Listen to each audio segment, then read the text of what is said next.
कुछ बात फ़न की करते हैं। कहते हैं कि जी फ़न की कोई आखिरी हद नहीं होती। हमारे ये प्लेटफॉर्म से अक्सर हम आपको मुनफरिद और दिलचस्प फ़नकारों उनके आर्टिस्ट से मिलवाते रहते हैं, मगर आज हमारे साथ मौजूद हैं मोहम्मद अली हसन, जो कि वायर आर्टिस्ट हैं। हालांकि इस मीडियम में बहुत कम आर्टिस्ट हैं काम करते हैं।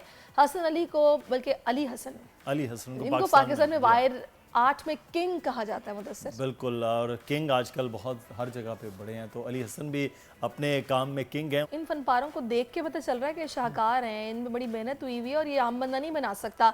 तो इस वक्त अली हसन हमारे साथ है मुदस्सिर, उनको वेलकम करते हैं शो में। अस्सलाम वालेकुम अली हसन। वालेकुम अस्सलाम। कैसे हैं आप? अल्हम्दुलिल्लाह हम बिल्कुल ठीक हैं और आपका काम ज़बरदस्त। अच्छा अली हसन, ये आप जो वायर आर्ट है ये बिल्कुल डिफरेंट है, बहुत कम लोग इस पे पूरी दुनिया में काम कर रहे होते हैं। क्यों ख्याल आया कि ये फनपारे और इस किस्म की चीज़ें आप बनाएं? और मुझे तो लग रहा है कि ये तो बड़ा एक मुश्किल सा और लंबा सा काम है। हाथ ही आपकी उंगलियां ही वायर के साथ साथ लिपटती रहती होंगी।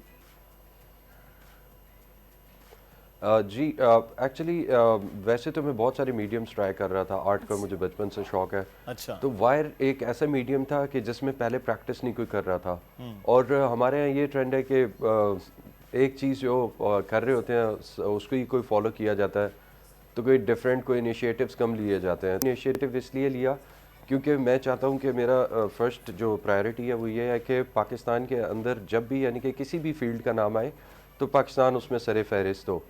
तो वायर मीडियम जो है एक बहुत डिफ़िकल्ट और बहुत डिफरेंट मीडियम था और बहुत बड़ा स्पैन था जिसमें इस पर काम नहीं किया गया।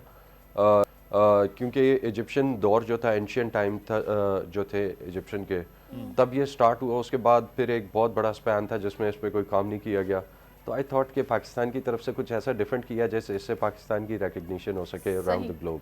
तो अल्हम्दुलिल्लाह I started it and it went well. ज़बरदस्त। अच्छा अली, मुझे ये बताइएगा कि ठीक है, आपको ये ख्याल आया कि इस पर काम नहीं हुआ और आपको ये काम शुरू करना चाहिए, और आपने इससे पहले दीगर मीडियम से भी काम किया है। अब ये जो एक शाहकार है इसको बनाने में कितना वक्त लगता है? फिर ये तार क्या एक ही मटेरियल के होते हैं या फिर मुख्तलिफ कलर्स के मुख्तलिफ तारें जमा करके ये बनता है, और कितने वक्त में बनता है, मुझे बताइए। जी साथ मैं चाहूँगा आप क्या बना रहे हैं। सॉरी, यहाँ अली हसन, ये आपके पास बड़े खूबसूरत हमें स्क्रीन पर नज़र आ रहे हैं कुछ शाहकार, ये साथ दिखाइए भी ताकि लोगों को ये समझ भी आए कि किस तरह और कितना कितना इस पर टाइम लगा, क्या क्या चीज़ इस्तेमाल हो रही है। तो ये जो आपके पास आपके शाहकार ही पड़े हैं, मैं चाहूँगा कि इसको थोड़ा एक्सप्लेन भी कीजिएगा। जी श्योर। जैसा कि आप देख सकते हैं कि एक मारखोर का स्कल्पचर है and then I have these trees. सबसे पहले तो मैं इसमें ये बताऊंगा कि मैं वाइल्ड लाइफ को ज़्यादा, नेचर को ज़्यादा जो है अपने आर्ट के थ्रू डिपेक्ट करता हूँ। अच्छा। और एक मैसेज कन्वे करता हूँ कि हमारे जो नेचुरल रिजर्व्स हैं, ये जो वाइल्ड लाइफ के हैं, इनको सेव किया जाए, क्योंकि बहुत सारी ऐसी जो है वो स्पीशीज़ हैं जो एक्सटिंक्ट हो रही हैं बिकॉज ऑफ इलीगल हंटिंग और बहुत सारी और चीज़ों की वजह से। तो ये जो मैंने शाहकार बनाए, इसमें डिफरेंट किस्म की वायर यूज़ होती है। मोस्टली इसमें स्टेनलेस स्टील होती है क्योंकि इसमें टाइम बहुत ज़्यादा लग जाता है, जैसा कि एक एक आइटम में 4-4 महीने 5-5 महीने भी लग जाते हैं। तो वो इतना टाइम आप स्पेंड करके जब आप एक शाहकार बनाते हैं, उसके बाद वो कुछ अरसे के बाद उसकी वायर ख़राब हो जाए, तो आई गेस कि this is not a suitable choice. तो इसमें वायर जो है बाहर से इम्पोर्ट की जाती है। और ये जो मारखोर वाला स्कल्पचर है, इसमें तकरीबन राउंड अबाउट जो है 2 मंथ्स तक का तकरीबन टाइम लगा है। इससे फिर थोड़े बड़े जो रियल लाइफ साइज स्कल्पचर्स हैं, जैसा कि वुल्फ का स्कल्पचर है, उसमें तकरीबन मेरा 5.5 मंथ्स लगा। फिर उसके अलावा ये ट्री है, इसमें डिफरेंट किस्म के टाइम्स, इसी तरह मिनिमम भी 1 वीक जो है वो जो बिल्कुल ही माइनर जो मिनिएचर स्कल्पचर होता है उसमें लगता है। वैसे इस ट्री के अंदर अभी मुझे तकरीबन 15 डेज का टाइम लगा और इसमें तकरीबन जो है अभी I am most expect month तकरीबन एक्सपेक्ट। तो ये अली, आप इंपोर्ट कहाँ से कराते हैं और इस तार की खासियत क्या है? एक तो इसको जंग नहीं लगता, इसके अलावा जी ये नॉन मैग्नेटिक और नॉन रस्टिक मटेरियल होता है। समटाइम्स ऐसा होता है कि जो आर्ट लवर्स इसको बाय करते हैं उनके घर में ऑलरेडी सॉल्ट के आइटम्स भी होते हैं। सही। तो सबसे अच्छी बात इस वायर की ये है कि सॉल्ट भी जो है वो इसके ऊपर इम्पैक्ट नहीं होता और उससे इसकी सरफेस ख़राब नहीं होती।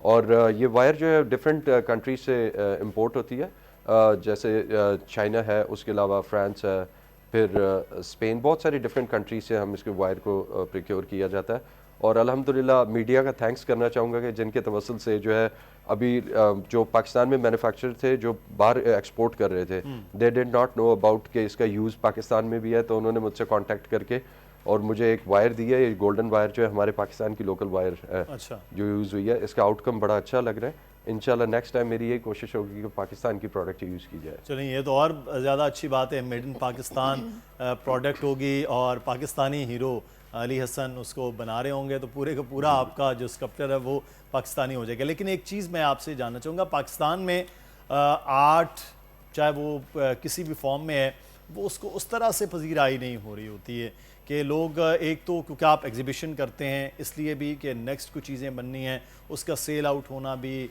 और उसको सेल आउट होने से ज़्यादा उसको पसंद करने वाले दिल से वो लोग हों। तो क्या पाकिस्तान में वो रुझान बन रहा है, बढ़ रहा है कि लोग देखते भी हैं और फिर वो ख़रीद भी रहे हैं और इसमें दिलचस्पी ले रहे हों?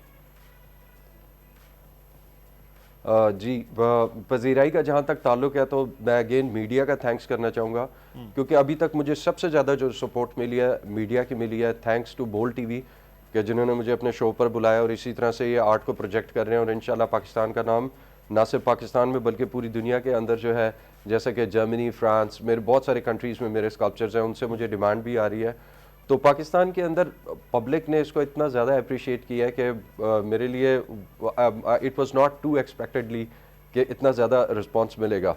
तो वो एक बहुत अच्छा यानी कि एक मेरे लिए बहुत अच्छी अचीवमेंट थी कि मैंने उसको जैसे ही प्रोजेक्ट किया, काम डिफरेंट था, डेफिनेटली लैंडमार्क्स वगैरह बनाए, पब्लिक की तरफ से बहुत ज़्यादा पजीराई मिली है। और मैंने 2020 की दिहाई के जो मैंने सबसे बड़ा स्कल्पचर बनाया जी, उसमें मुझे काफ़ी डिसअपॉइंटमेंट मिली, जो कि I8 कचनार पे इंस्टॉल्ड है।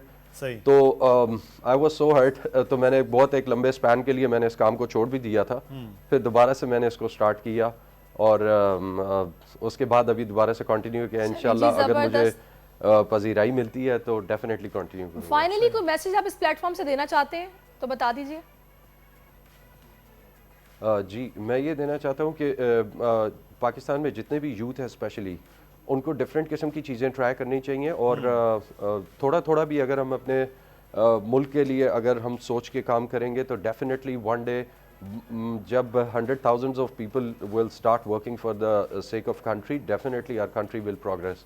तो मेरी एक रिक्वेस्ट है सबसे कि जो है डिफरेंट मीडियम्स पे ट्राई करें और कंपटीशन के अंदर पार्टिसिपेट करें ज़्यादा से ज़्यादा, ताकि पाकिस्तान का नाम रोशन हो। बिल्कुल ज़बरदस्त, ये और नए आने वालों को ये सीखना भी चाहिए सब कुछ। बहुत शुक्रिया अली हसन, आप बड़े ज़बरदस्त किस्म के शाहकार नज़र आ रहे थे जो बनाए गए, और जिस I8 का वो जिक्र करे थे वो मुझे आज मालूम हुआ कि इनका बना हुआ है। अच्छा, चलें जी, ज़बरदस्त, ऐसे ही काम करते रहें, लोग उनको पसंद करते रहेंगे।